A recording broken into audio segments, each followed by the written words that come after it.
Ever wondered why some stories just stick with us? Like, across centuries. They still kind of resonate today. Well, that's what we're diving into today, the enduring power of Greek mythology. And forget those dry textbook versions. We're talking epic power struggles, those timeless human flaws, and insights that still kind of make you think, even after thousands of years. Right. So to guide us through this deep dive, what'd you bring for us? Oh, we've got something special, a fascinating compilation of Greek myths and legends, but we're starting at the very beginning with Hesiod's Theogony. Theogony. Okay, gotta admit, not a household name, at least not at my house. So break it down. Why is this text so important? Well, think of it like the original greatest hits of Greek myths. It's a reminder that these stories, they've been shaping minds for ages. Even Hesiod, he starts off by acknowledging the power of storytelling himself. Claims his inspiration comes straight from the Muses, those goddesses of, well, artistic inspiration. Wow, talk about seeking some good PR. But instead of a peaceful Big Bang, things get a little more intense right from the start. Oh, absolutely. Picture this, right? A chaotic whirlwind of, like, primordial forces. First, you've got chaos. Then Gaia, Earth, and Uranus, the sky. Okay, so far so good, I guess. Well, they become this ultimate power couple, right? But let me tell you, their relationship, it was complicated, to say the least. Complicated, huh? I bet. But they did create the Titans, right? Which, side note, I always found it kind of wild how all the Greek gods are related. Oh, for sure. Talk about a tangled family tree. Yeah. And speaking of family drama, Uranus gets a little freaked out by his powerful Titan kids. So what's he do? Decides to imprison them inside Gaia. Yikes. Not exactly a parenting strategy you'd see recommended today. So how'd Gaia take that little move? She was furious, and understandably so. So she encourages Cronus, her son, to, take action. What follows is, well, a pretty brutal power struggle. Cronus overthrows Uranus, and things get, well, let's just say messy. But you know what's interesting about this story? It's a stark reminder of how even gods, they're capable of both creation and destruction. It's giving. Game of Thrones, but with gods. So where does Zeus fit into all of this? The king of the gods and all. Ah, Zeus. He's another son of Cronus. Right. And his story, well, it's key to understanding how those Olympians came to rule. See, Cronus, he's terrified of suffering the same fate as his own dad. So what does he do? Starts devouring his own children. Okay, now that's seriously messed up. Right. But Zeus, he manages to escape this whole grim fate and eventually leads this rebellion against Cronus and the Titans. It's a pivotal moment, the rise of the Olympians. Okay, so after that whole cosmic battle royale, there's finally some peace and order. You could say that. Okay. So Zeus and his siblings, they decide to divide up the universe amongst themselves. Zeus, he takes the heavens, naturally. Poseidon gets the seas. And Hades gets stuck with the underworld. Can't imagine Hades was too thrilled about that outcome. But even with this whole dividing the universe thing, it wasn't all smooth sailing, was it? Didn't the gods kind of meddle in each other's affairs? Oh, constantly. That's where the real fun begins, right? Jealousy, love, ambition, all that good stuff, fueling their drama. And that's where we really start to see their human side come out, which honestly makes these stories even more captivating, don't you think? Totally. Even though they're gods, they're still relatable. And speaking of relatable, we got to talk about Zeus's love life. Yeah. Dude had a reputation. Oh, Zeus. Let's just say his romantic escapades are legendary. And one of the most striking stories is the birth of Aphrodite, the goddess of love and beauty. She's born, fully grown, get this, from the sea foam created when Cronus, Yeah. castrated Uranus. Okay, that's an image that'll stick with you. Yeah. But even with Zeus ruling everything, there were still forces he couldn't control, right? Exactly. Even in a world with immortal beings, there's something bigger than Zeus. Fate. The Fates, right. I feel like I remember learning about them, but could use a refresher, of course. They're usually depicted as these three women. Clotho, she spins the thread of life. Then there's Lachesis, she measures it. And finally, Atropos, the one you don't want to mess with, she cuts it short. And get this applied to everyone, gods and humans alike. Even Zeus couldn't escape their decrees. So even with all his power, Zeus was still bound to fate. Man, talk about a reality check. It makes you think, how would you live your life if you knew even the gods couldn't escape their destinies? That's a question that's captivated people for millennia. And it's just one of the many fascinating threads we'll unravel as we dive deeper into this captivating world of Greek mythology. Makes you think, doesn't it? This whole fate versus free will thing. It's like this constant tension running through all these myths. Something we probably all thought about at some point, right? Oh yeah, that's definitely a question for the ages. But if they already knew their fates, why were the gods always, stirring up trouble. Well, I think that's kind of the point, isn't it? Even with destiny hanging over their heads, they were still driven by, ambition, jealousy, love, all those very human emotions. And honestly, it's those flaws that make their stories so darn relatable, even today. For sure. Like watching a cosmic soap opera, but with way higher stakes.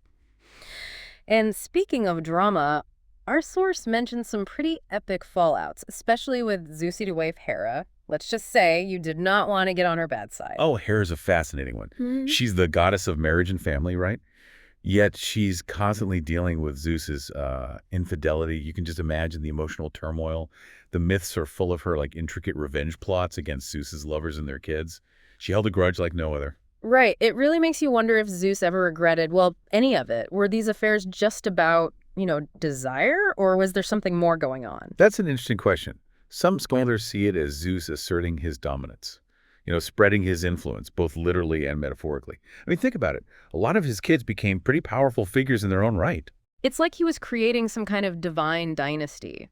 But you gotta admit, some of Hera's punishments were creative. Like, remember Echo, the nymph who distracted Hera while Zeus was otherwise occupied? Oh, yeah. Hera's wrath, it was often swift and, well, very symbolic. In Echo's case, she could only repeat the words of others, never speak her own mind again. Wow, it's like a powerful message about, the importance of having a voice. Which, speaking of unique voices, we got to talk about Dionysus, the god of wine and revelry. He had, shall we say, an interesting origin story, even for Greek mythology. Dionysus is definitely one of a kind. He represents that, duality of human nature, right? Being born from both god and mortal. His mom was Semele, this mortal woman who caught Zeus's eye. But Hera, well, jealous as always, tricked Semele into asking Zeus to reveal his true form. And mortals in full-on god power. Yeah, that's not going to end well. Exactly. Semele couldn't withstand Zeus's full power and, well, she died. But Zeus managed to save their unborn child, sewed Dionysus into his thigh until he was ready to be born. Okay, that's a visual. No wonder Dionysus became associated with those, wild celebrations. Exactly. He represents that primal energy, that whole balance between order and chaos. The ancient Greeks, they understood that so well. Dionysus is a reminder that life isn't just about, reason and order, but also embracing that wild, untamed side. And it's interesting how the Greeks didn't shy away from those darker, more chaotic parts of human nature. And speaking of embracing the complexities of life and death, the myth of Persephone and Demeter always kind of gets to me, It's just such a powerful allegory for that whole cycle of life, death, and rebirth. Absolutely, and a testament to a mother's love. So we've got Persephone, Demeter's daughter, who's abducted by Hades to be his queen in, the underworld. And Demeter, she's the goddess of agriculture, right? She's completely devastated by her daughter's disappearance. So devastated, in fact, that she neglects her duties. Crops wither, land becomes barren. It's amazing how they used these myths to explain the natural world. Winter wasn't just winter, it was a story with a reason, a feeling attached to it. Exactly. It's only when Zeus steps in, negotiates Persephone's return, that Demeter kind of chills out, so to speak, Yeah. and the land flourishes again. But there's a catch. Persephone's bound to spend part of the year in the underworld with Hades. Ah, so that's the Greek explanation for the changing seasons. It's a pretty beautiful metaphor. Even in the face of death, darkness, life always finds a way to come back. It really does offer this sense of hope, renewal. It's something that goes beyond time or culture. But it also points to another big theme in Greek mythology.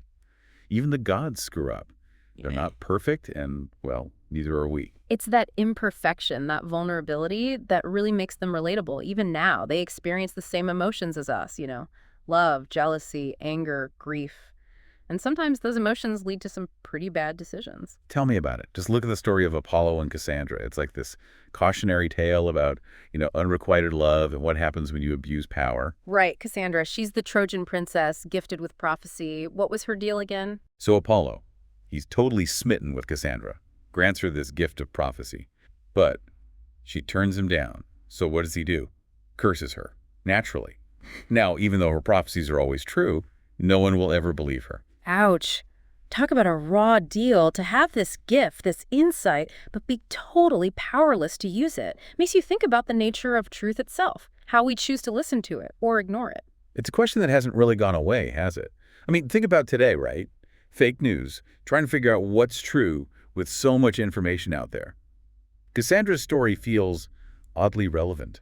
It reminds us how easy it is to dismiss the truth, even when it's staring us right in the face. It's a good reminder to be critical thinkers, question everything. But with all this crazy stuff happening, how are these stories even passed down? Did anyone keep track of all this drama? That's where Mnemosyne comes in. She's the tightness of memory, and she played a vital role in making sure these stories survived. Think of her as the original storyteller, preserving these tales for us, even thousands of years later. Man, talk about an important job. I mean, without memory, without stories, who even are we, right? Exactly. And her relationship with Zeus is pretty interesting, too. They spent 9 nights together, resulting in the birth of, wait for it, the 9 muses. Those goddesses who inspired artists and thinkers for generations. Hold on, so the muses, these like ultimate creative forces, they were born from memory and a divine hookup. There's something kind of beautiful about that. It really shows the power of inspiration, tapping into memory, experience to create something new and meaningful. It's mind-blowing how these stories passed down for generations can still, like, grab us today. It's like we're hardwired for these epic tales of love, loss, betrayal, all that good stuff. Totally. These myths, they tap into something essential about the human experience, something that goes beyond time and culture. They give us a window into the minds and hearts of people who lived thousands of years ago. Yet their struggles, their joys, they still feel relevant. But we've only scratched the surface. There's still so much more to explore in this world. Oh, so much more. Like, what about oracles and prophecies? They were a huge deal, right? Oh, yeah. And trust me, they were rarely straightforward. Imagine cryptic messages, riddles wrapped in enigmas, and choices that could, make or break you. It's a whole other side of Greek mythology we haven't even touched on yet. It's wild how much we've covered, and we're not even close to being done. There are just too many good stories to tell. Which is why, you guessed it, we're doing a part 3. Stick around as we continue our deep dive into the endlessly fascinating world of Greek mythology. Welcome back. So we were about to dive into one of the things I've always found super intriguing about Greek mythology. Oracles and prophecies. They're like everywhere, right? Oh, totally. And you might think of them as just straightforward predictions, but our source makes it clear it's rarely that simple. They were often cryptic, symbolic, open to interpretation. Which honestly makes them even cooler, right? It's like getting a sneak peek at the future, but with this whole layer of mystery on top. Yeah. So how would you know if you were getting good news or bad news from an oracle? See, that's where it gets really wild. So after receiving a prophecy, you had a choice. You could drink from the spring of Mnemosyne, the goddess of memory. That way you'd remember every single word. Oh, wow. Or you could go for the spring of Lyci, the river of forgetfulness. Just wipe the whole prophecy from your mind completely. Seriously, imagine having that option like, nope, didn't like that future, time for a hard reset. But I gotta ask, where was the it place to get these prophecies? Delphi. Yeah. Home to the Oracle of Apollo. It was the spot for divine guidance, no matter how cryptic it might be. Kings, queens, regular folks, everyone flocked to Delphi hoping to get some answers. It makes you wonder, though, if sometimes those prophecies became self-fulfilling, right? Like, if you were told you'd become a hero, wouldn't you be more likely to, take risks, strive for greatness, almost like the prophecy itself shaped your destiny? There's that whole fate versus free will thing again. It pops up everywhere in these myths. But even with all that serious stuff, the Greek gods sure knew how to party. Our source mentions this epic birthday bash thrown by, who else? Aphrodite. Oh, now that's a party I'd want to see. Right. It's legendary. Yeah. But maybe not for the reasons you'd think. Turns out, Eris, the goddess of discord, wasn't invited. Yeah, I can't say I'm surprised. She doesn't exactly scream fun party guest, does she? So naturally, she's feeling a little left out, decides to stir up some trouble. And how does she do that? With a golden apple. Okay, a golden apple. Not just any apple. This one was inscribed for the fairest. And she just casually tosses it among the goddesses, starting a full-blown vanity contest between Hera, Athena, and Aphrodite. For immortal beings, they really do act like us sometimes. It's those human moments, right? Anyway, Zeus, he's smart, knows he doesn't want to touch this one. So he appoints Paris, a Trojan prince, as the judge. Good move, Zeus. Each goddess offers a bribe, of course. Hera, she offers power. Athena, wisdom. But Aphrodite, well, she knew what she was doing. She offered him Helen of Sparta, the most beautiful woman in the world. Helen of Sparta, the face that launched 1,000 ships. Something tells me she wasn't single. Nope. Helen was married. And her abduction by Paris, that sparked the Trojan War. One of the most famous events in, well, all of mythology. And to think, it all started with a golden apple and some divine drama. It's amazing how these stories have echoed through history, through art, literature, and they're everywhere, woven into the very fabric of our culture. I know, right? It's like they're more than just myths, they're part of who we are. So as we resurface from this deep dive into Greek mythology, I hope you've come away with, well, a little more wonder about these stories, about what they tell us about being human. I know I have. These gods, these goddesses, they were flawed, they were complex, but they remind us that we're all part of this crazy, messy, beautiful thing we call life. They loved, they lost, they got back at each other, but they always aim for something bigger. Their stories really make you examine your own life, your Yeah. choices, your place in this whole grand scheme of things. And on that note, we're wrapping up this deep dive, but trust me, the exploration of these myths, that's never truly over. Thanks for listening.